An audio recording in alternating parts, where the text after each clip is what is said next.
Have you ever wondered why every temple asks you to walk in circles? Not once, not randomly, always clockwise, around the sanctum. It looks like ritual, but it's actually alignment. The ancients called it Pradakshina, moving around the axis of the divine. But what they built was more than a path.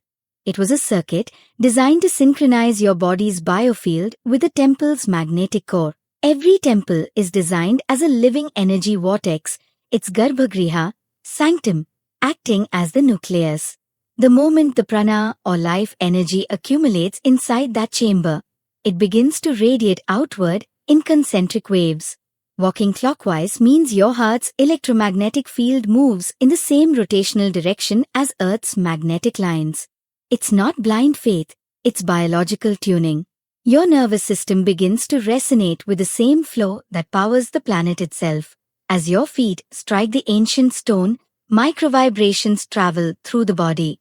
The rhythmic pattern of step, breath, and silence slowly brings your heart rate and breathing into coherence.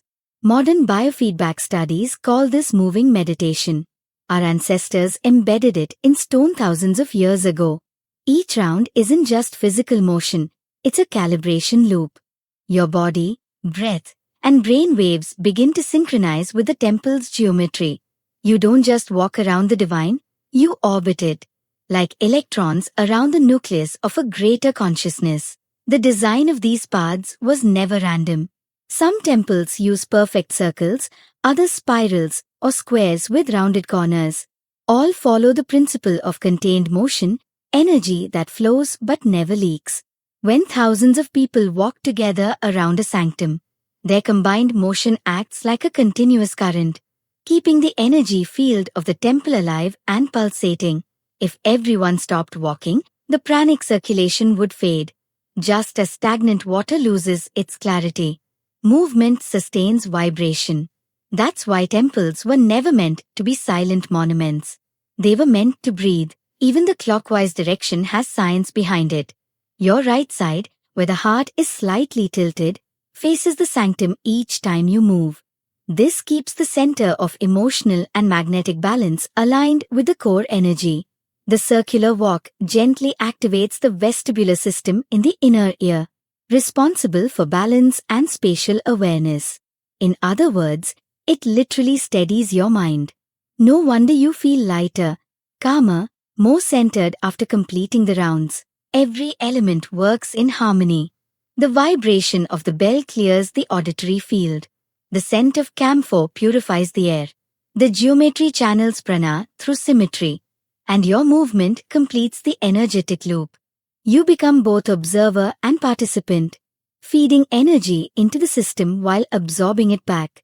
It's a biospiritual feedback cycle that modern science is only beginning to map.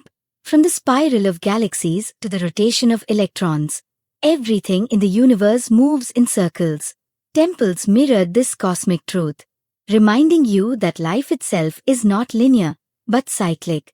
When you complete each round of circumambulation, you're symbolically moving from outer distraction to inner stillness, from the noise of the world to the silence within. And maybe that's the real purpose of the path, not just to walk around the sanctum, but to walk into alignment with the rhythm of existence itself. The ancients didn't build corridors of belief. They built pathways of resonance, where science and spirit meet in motion. So the next time you circle a temple, know that you're not performing a ritual. You're orbiting a source of living geometry. Each step is an equation between stone, breath, and consciousness. This is Temple Code, decoding the hidden science of sacred spaces. Subscribe for more temple science decoded.